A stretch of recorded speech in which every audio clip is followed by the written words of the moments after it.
I'm outside the Cleveland County Courthouse in Norman, Oklahoma. I'm Dave Morris. It is week 3, day 10 of the Oklahoma opioid trial. Oklahoma's multi-billion-dollar public nuisance lawsuit against Johnson & Johnson and its subsidiaries. The companies are accused of engaging in false and misleading marketing practices that helped cause thousands of opioid-related overdose deaths and addictions.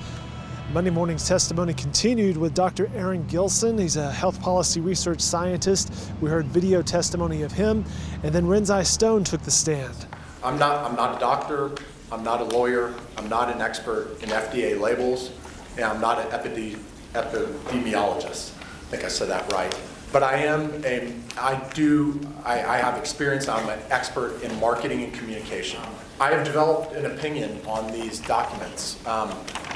Frankly, I am blown away and impressed. The marketing materials, the depth of research, the significance of stakeholder mapping, the creation of budgets and the size of budgets, the quarterly review is breathtaking, and it's impressive.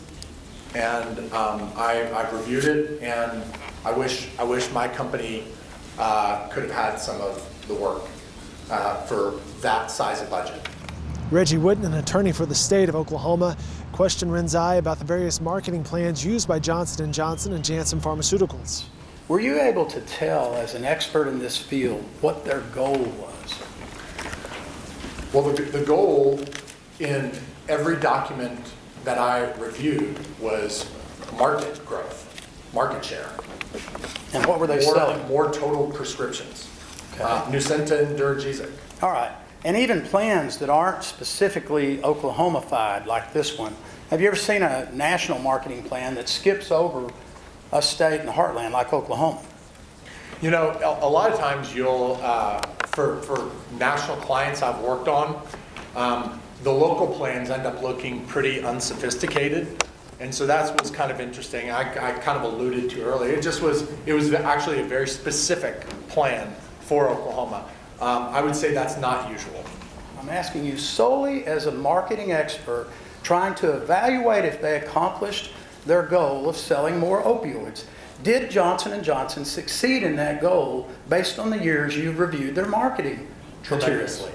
And from a marketing standpoint only, is there any doubt about what caused the increase in sales, deaths, and overdoses based on everything you've seen? I said it a few minutes ago, and I'll say it again. I don't know how you can separate the growth in sales with the overlay of deaths and treatment. Following Stone's testimony, Larry Ottaway had his chance for cross-examination. And that's my point, Mr. Stone. There were millions of documents produced in this case. You know that. I do know that. You, I think, testified that you reviewed 1,200 or so. I think that's accurate, yes. Did you go through the millions of documents yourself, or were you given documents by state's counsel? Both. Okay. And of the documents you were you given only marketing documents? I asked for and received documents that were pertinent to my testimony. So those were the documents that I reviewed. Did those documents include documents that would have advised a physician about the dangers associated with Class 2 narcotics? I was very surprised that there wasn't more time dedicated in each of the documents to the sales team who called on these doctors with tens of thousands of times, why there wasn't more training or information on abuse in those documents. This abatement plan that you talked about, that you brought, did you bring up any backup documentation on the numbers in that plan? I did not. It's the first abatement plan you've ever put together? It is. It's basically an educational campaign? It is. It's supposed to tell doctors and patients that these are dangerous products which have potential side effects? Yes. But the plan doesn't require Janssen or Johnson & Johnson to stop doing anything, does it?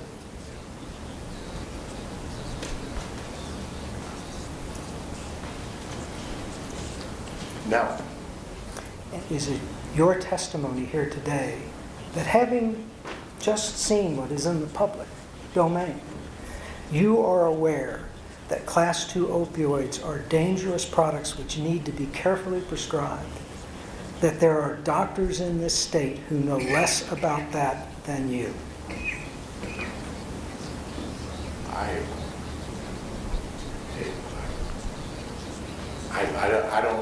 I've studied this. It's hard for me without an example of a specific doctor that I may or may not know more than. I know addiction's complicated. If the goal is to lower the sale of opioids, if that's the goal of your plan, which patients are you going to tell that they should be denied medications lawfully prescribed to them by a doctor in Oklahoma? Isn't that the tough part of this? Do you have an answer for me? I don't. And who should decide that? You, the state, or the treating physician? Well, it's certainly not the sales and marketing team. Again, you, the state, or the treating physician? If I were putting together the team, you're asking me for my professional opinion. I'm asking you for your opinion. Yeah, you're asking me for my Who should opinion. make that decision? It should be a group of people, of professionals. So some lengthy back and forth, examination, cross-examination, direct, redirect, re-redirect. 2 follow-up questions. Do you remember Mr. Ottaway Excuse asked? me, Your Honor. Are we going now direct, cross, redirect, recross, re-redirect?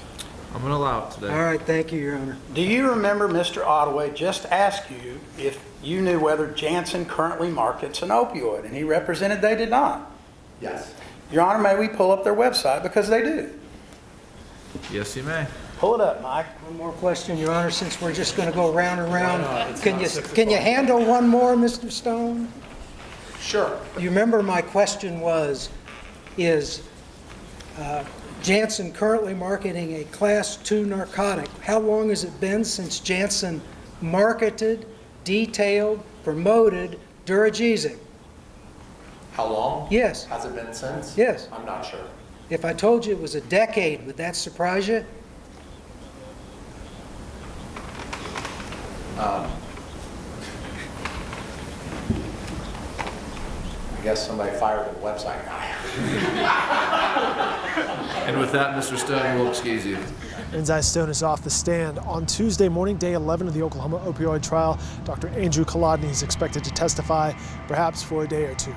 You can follow more coverage online at oklahoman.com. Our Randy Ellis is inside the courtroom. You can read his stories in the Oklahoman. And reporting outside the Cleveland County Courthouse in Norman, I'm Dave Morris.